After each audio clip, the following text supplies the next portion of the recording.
ആയിഷ, എന്ത് പറ്റും മോം? മോളെ ആയിഷ, നമുക്ക് പോവാം. അതൊക്കെ ഇപ്പം എന്താ മോം ചെന്ന? ആയിഷ പറഞ്ഞു കേക്ക്, എനിക്ക് മാരേജ് ഡേറ്റ് വന്നു. ആയിഷ പറയാണ്, എനിക്ക് മാരേജ് ഇഷ്ടമില്ലെന്ന് മോനോട് പറഞ്ഞിട്ടുണ്ടല്ലേ. ആയിഷ പറഞ്ഞേക്ക്, നിനക്ക് മാരേജ് നടക്കും, കണ്ടിട്ട് മാരേജ് നടക്കാതിരിക്കല. ആയിഷ പറഞ്ഞേക്കടി, ഈ മാരേജ് നടന്നില്ല, അവർ വിടല. ഉമ്മ പറഞ്ഞേക്ക്, അവരെനിക്ക് ഇഷ്ടമല്ല. അവനൊരു കള്ളിക്കുടിയന്മാരാണ്.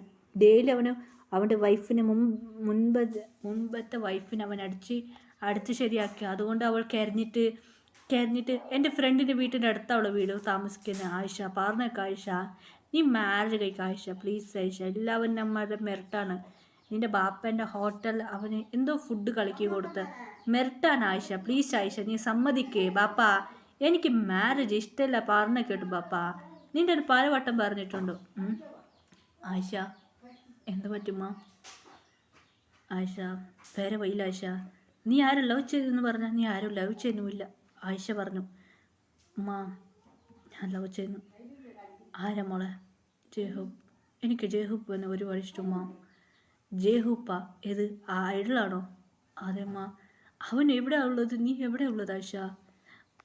എനിക്ക് അവൻ ഇഷ്ടമാണ് അവനല്ലാതെ എനിക്ക് മറ്റൊരു കല്യാണം കഴിക്കാൻ പറ്റില്ല, മാരേജ് കഴിക്കാൻ. ആയിഷ ഇപ്പം എന്താ ചെയ്യാം? ആയിഷ പറഞ്ഞു, നമ്മൾ ഇവിടെ നിന്ന് ശരിയാവില്ല, നമുക്ക് കൊറിയക്ക് പോകും. ആയിഷ എനിക്ക് ജോബ് കിട്ടി കൊറിയയിൽ ജോബ് കിട്ടിയിട്ടുണ്ടോ? ആയിഷ പറഞ്ഞേക്ക്. ആയിഷ പറഞ്ഞു, ഈ മാരേജ് കഴിക്കില്ല, അവന് തന്നെ നമ്മളെ ഫോഴ്സ് ചെയ്ത് മാരേജ് കഴിക്കാം. ബാപ്പ എവിടെയാണ്? എല്ലാം ഞാൻ പ്ലാൻ ചെയ്തിട്ടുണ്ട് പേടിക്കണ ഞാൻ എനിക്ക് ഹെൽപ്പ് ചെയ്യാം. ആയിഷ പറഞ്ഞു, പാപ്പനെ രക്ഷിക്കാം. അതിനു മുമ്പ് ഞാൻ പ്ലാൻ ചേഞ്ച് ചെയ്തിട്ടുണ്ട് ബാപ്പ പറയുന്നത് കേട്ടാൽ ഞാൻ വിശ്വസിക്കില്ലമ്മ. അവനെ കൊണ്ട് രക്ഷിക്കാൻ പോവാൻ ഞാൻ. ആയിഷ പറഞ്ഞു. അത് കേട്ട് ആയിഷ ഉമ്മാക്ക് സന്തോഷമായി. ശരിമ്മ എല്ലാം കഴിഞ്ഞു. ആയിഷൻ്റെ ഫ്രണ്ട് ഓടി വന്നു. മച്ചി എന്തു പറ്റിയിടി? എന്തു പറ്റി ഫാത്തിമ? എടി നിന്റെ ബാപ്പനെ കൊണ്ടുവന്നു. ഇപ്പം എവിടെ? അത് ഞാൻ പറഞ്ഞ ഞാൻ അയച്ചടി. ഡൽഹിക്ക് അയച്ചു. എന്ന് ഡൽഹിയിലുണ്ടോ? അതെടി ബാപ്പ ഡൽഹിയിലുണ്ടോ, നമ്മൾ ഇവിടുന്ന് പുറപ്പെടാ. ആയിഷ പറഞ്ഞു, ശരി ഓക്കെ. ആയിഷ ഞാൻ പുറപ്പെട്ടു. അയച്ചടി മച്ചി. ആയിഷ പറഞ്ഞു, നമുക്ക് പോവാം. ആയിഷൻ്റെ കയ്യിൽ ഒരു ബോക്സ് വരെ, ഒരു ലൈറ്റ് മതി, ഒരു ബോക്സ്. അത് ആയിഷ എന്ത് ചെയ്തു? ആ ബോക്സ് തുറന്നു. ആയിഷ ബോക്സ് തുറന്ന് നിങ്ങൾ ഡ്രസ്സെല്ലാം പാക്ക് ചെയ്തോ. ആയിഷ വേണ്ട സാധനം മൊത്തം ഫുള്ള് സാധനം വേണ്ടതല്ല. ആയിഷ അത് കളഞ്ഞു വേണ്ടത് പുതിയ ഷോപ്പിംഗ് ഡ്രസ്സെല്ലാം ഓർഡർ ചെയ്ത്. ആയിഷ നമുക്ക് ഇപ്പോൾ ഫുഡെല്ലാം ഇവിടെ വരും. ആയിഷ ഒരു പെട്ടി തുറന്നു. ആയിഷയുടെ ഫ്ലാഷ് ബാക്ക് നോക്കുക. ആയിഷ നടന്ന ഒരു സൈഡായിരുന്നു. ഒരു ഗുരുജി ഉണ്ടായിരുന്നു. ആയിഷനെ കണ്ട് ആയിഷ ഫുഡ് കൊടുത്തു തന്നെ ഗുരുജിക്ക്. ഇങ്ങനെ പച്ചക്കറി ഫുഡ് കൊടുത്ത്. ആയിഷനെ കണ്ട് ഗുരുജി പറയാൻ തുടങ്ങി.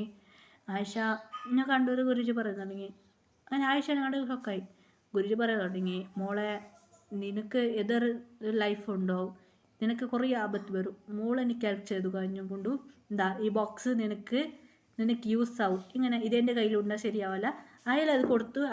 അവിടുന്ന് ഹീറോ ആയിഷ അപ്പുറം അതെടുത്തോണ്ട് പോകുമ്പോൾ തിരിഞ്ഞ് നോക്കുമ്പോൾ അവിടെ ആളില്ലായിരുന്നു, മറിഞ്ഞു പോയിരുന്നു. ആയിഷ ആ പെട്ടി എടുത്തുകൊണ്ട് വന്നു. ആ പെട്ടിയിൽ എന്തെല്ലാം കുറേ സാധനങ്ങളുണ്ടായിരുന്നു. ആയിഷക്ക് ചെറിയ പെട്ടി മതി, അതിൻ്റെ അകത്ത് വലിയ സാധനം വരും. ഒരു മാജിക് പെട്ടി മതി. അല്ല അതിലൊരു ബുക്കുണ്ട്, അതെടുക്കും വലിയ ബുക്കായി മാറി. ആയിഷ വായിച്ചു നോക്കും. അതിൽ ഫുള്ള് ആയിഷ വായിച്ചു കഴിഞ്ഞു.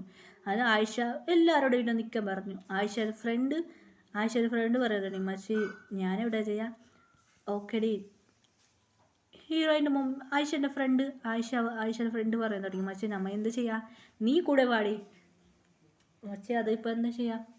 അതെ നിങ്ങൾക്ക് വീടൊന്നും ഇല്ലല്ലോ, നിങ്ങൾ ഇത് പറഞ്ഞാൽ ഇങ്ങനെ ബാഡികയുടെ വീട്ടിലാണ് ഉള്ളത്. അതുകൊണ്ട് ആയിഷ പറയാൻ തുടങ്ങി, നീ കൂടെ പാടിയും. നിൻ്റെ കുറേ അറിയില്ല. ആയിഷ പറയാൻ തുടങ്ങി. ആയിഷ പറഞ്ഞു കേട്ടോ, ശരി ഓക്കെ. അങ്ങനെ ഹീറോയിൻ്റെ ഫ്രണ്ടിന് ഉമ്മ വന്നു, എല്ലാവരും വന്നു. അങ്ങനെ 2 ഫ്രണ്ട്സ് ഉണ്ടായിരുന്നു ഹീറോയ്ക്ക്, 2 ഫ്രണ്ട്സ്. അതിലൊരു ഫ്രണ്ട് പറഞ്ഞ അവന് വേറെ പ്ലേസൊക്കെ പോയിരുന്നു. ആ ഫ്രണ്ട് വേറെ പ്ലേസ് പോയിരുന്നു. ആയിഷ ഇങ്ങനെ തിരിച്ചു വരല്ല, അവിടെ നിന്ന് ബിസിനസ് അവിടെ ജോലി ചെയ്യാനും അങ്ങനെ പറഞ്ഞിട്ട് പോയിരുന്നു. അവനെ ഒരു വരെ തിരിഞ്ഞു നോക്കിയിട്ടില്ല. ഈ കല്യാണം മാരേജ് കഴിക്കുമ്പോൾ ചെക്കൻ നോക്കിയിട്ടില്ലായിരുന്നു. ആയിഷേനെ മാത്രമേ ആയിഷയും ഫാത്തിമനെ മാത്രം നോക്കി. ഫാത്തിമ വണ്ടി അങ്ങനെ മാജിക് യൂസ് ചെയ്ത് അങ്ങനെ ഹീറോയിൻ്റെ മാജിക് യൂസ് ചെയ്ത് ഹീറോയിൻ ഓൾറെഡി ഹീറോയിൻ്റെ ഫ്രണ്ടിൻ്റെ മമ്മിനെ ഓൾറെഡി ഫുഡ് കൊടുത്ത് മയക്കിയായിരുന്നു ഹീറോയിൻ്റെ ഫ്രണ്ട്. അങ്ങനെയായിട്ട് മാജിക് യൂസ് ചെയ്ത് എങ്ങനെയായിട്ട് ഡൽഹിക്ക് എത്തി. ഇങ്ങനെ ഡൽഹിക്ക് എങ്ങനെ എത്തി. ഹീറോയിൻ്റെ ഫ്രണ്ടിൻ്റെ ഉമ്മ എണിച്ചു. ഇപ്പോൾ എവിടെയാണ് ഉള്ളത്? ഞങ്ങളുടെ കാറിൽ വന്നതാ ഉമ്മ, ഞങ്ങളിപ്പോൾ ഇവിടെ കാറിൽ വന്നതാ, ഇപ്പോൾ പോയിട്ടുള്ളത്. അങ്ങനെ അവർക്ക് അറിയില്ലായിരുന്നു അവർ എവിടേക്ക് പോകുന്ന അവർക്ക് അറിയില്ല. അങ്ങനെ ഫുഡെല്ലാം അവർ കഴിച്ചു. അങ്ങനെ ഡേയ്സ് പോകാൻ തുടങ്ങി. അങ്ങനെയായിട്ട് ഹീറോയി പറഞ്ഞു വാ നമ്മളിവിടെ കുറച്ച് ഡൽഹിയിലെ ഒരു പ്ലേസിലെല്ലാം കറങ്ങാൻ തുടങ്ങി. അങ്ങനെ അവർ ഫുഡ് കഴിച്ചു വീണ്ടും ഇറങ്ങി. അങ്ങനെ നൈറ്റ് ടൈം മാജിക് യൂസ് ചെയ്തു. അങ്ങനെ ഒരു കൊറിയൊക്കെ എത്തി മാജിക് യൂസ് ചെയ്ത് കൊറിയൊക്കെ എത്തി. കൊറിയൻ്റെ ഒരു പ്ലേസിലേക്ക് പോയി. അതിനായിട്ട് മാജിക് യൂസ് ഹെൽപ്പ് ചെയ്തു കഴിഞ്ഞു. അങ്ങനെ ഹീറോയിൻ ജോലിയായിട്ട് കൊറിയക്ക് വന്നു. അങ്ങനെ അവിടെ ഹോസ്റ്റൽ ഒരു വീട് വാങ്ങിയായിരുന്നു ഹീറോയിൻ. അതുമാത്രമല്ല ഡാഡിൻ്റെ കയ്യിൽ നിന്ന് ഒരു പണം വാങ്ങിയിട്ട് ഒരു വീട് വാങ്ങി, നല്ല വീട്. അതിൽ പ്രശ്നമുണ്ട് ഓൾറെഡി ഹീറോയ്ക്ക് മനസ്സിലാക്കി ഏത് വീട് അതിൽ മാജിക് പെട്ടി ഉണ്ടായി. ഒരു ബുക്ക് വെച്ചിട്ടാണ് ഏതിപ്പോൾ നല്ല വീട് എന്ന് കണ്ടുപിടിച്ചു. അങ്ങനെ ആ വീട് എടുത്തു. ഹീറോയി ആ വീട്ടിലപ്പോൾ താമസിക്കാൻ ആയിഷ പറയാൻ തുടങ്ങി നമ്മളൊരു ഫാമിലിയായി താമസിക്കുക. ശരിമ്മ ഞങ്ങൾ ഫാമിലിയായി താമസിക്കുക പറഞ്ഞു. ഇപ്പോൾ ഹീറോയിൻ്റെ ഡാഡി പിന്നെ ഹീറോയിൻ്റെ ഫ്രണ്ടിൻ്റെ ഡാഡി ബിസിനസ് ചെയ്യാൻ തുടങ്ങി. രണ്ടുപേരും ബിസിനസ് ചെയ്ത് നിങ്ങൾ ഈ ബിസിനസ് ചെയ്തു നിങ്ങൾക്ക് നല്ല സൂപ്പറായിട്ട് റണ്ണാവും പറഞ്ഞു. ഹോട്ടലിൽ രണ്ടുപേരും സൂപ്പറായിട്ട് ബിസിനസ് ചെയ്യാൻ തുടങ്ങി, ഫേമസ് ആവാൻ തുടങ്ങി. പിന്നെ ഹീറോയി കുറച്ച് ജാഗം വാങ്ങി പറഞ്ഞ് അതിൽ കുറച്ച് പച്ചക്കറിയെല്ലാം യൂസ് ചെയ്ത് കൃഷി ചെയ്യാൻ തുടങ്ങി. ഹീറോയി ഓൾറെഡി കൊടുക്കുന്ന വിത്ത് എല്ലാം മണ്ണെല്ലാം മാജിക് യൂസ് ചെയ്ത് പിന്നെ നല്ല ഇപ്പോൾ കൃഷി നന്നായിട്ട് പോകാൻ തുടങ്ങി. ഹീറോയിൻ്റെ ഡാഡി അത് വെച്ചിട്ട് നന്നായിട്ട് ജോലി ചെയ്യാൻ തുടങ്ങി. ഇപ്പോൾ ഡേയ്സ് പോകാൻ തുടങ്ങി. ആയിഷ ഇപ്പോൾ ഒന്നും ചെയ്യാൻ പറ്റില്ല ആയിഷനെ. അങ്ങനെ മാരേജ് കഴിക്കുമ്പോൾ ചെക്കൻ ഇടിയാ തേടാൻ തുടങ്ങി. അവർ എവിടേക്കെല്ലാം പോയിട്ടുണ്ടു എല്ലാം തേടാൻ തുടങ്ങി. ഹീറോയിനെല്ലാം മണ്ടത്തിരക്ക് ചെയ്തിട്ടുണ്ടായി, പറഞ്ഞിട്ടൊരിക്കലും അറിയില്ല. എല്ലാ പേരുള്ള ആയിഷ പറയുന്നുള്ള പെൺകുട്ടികളോടെല്ലാം ട്രിപ്പ് പോകാനെന്ന് പ്ലാൻ ചെയ്ത് എല്ലാ ആയിഷ എന്നുണ്ടായി.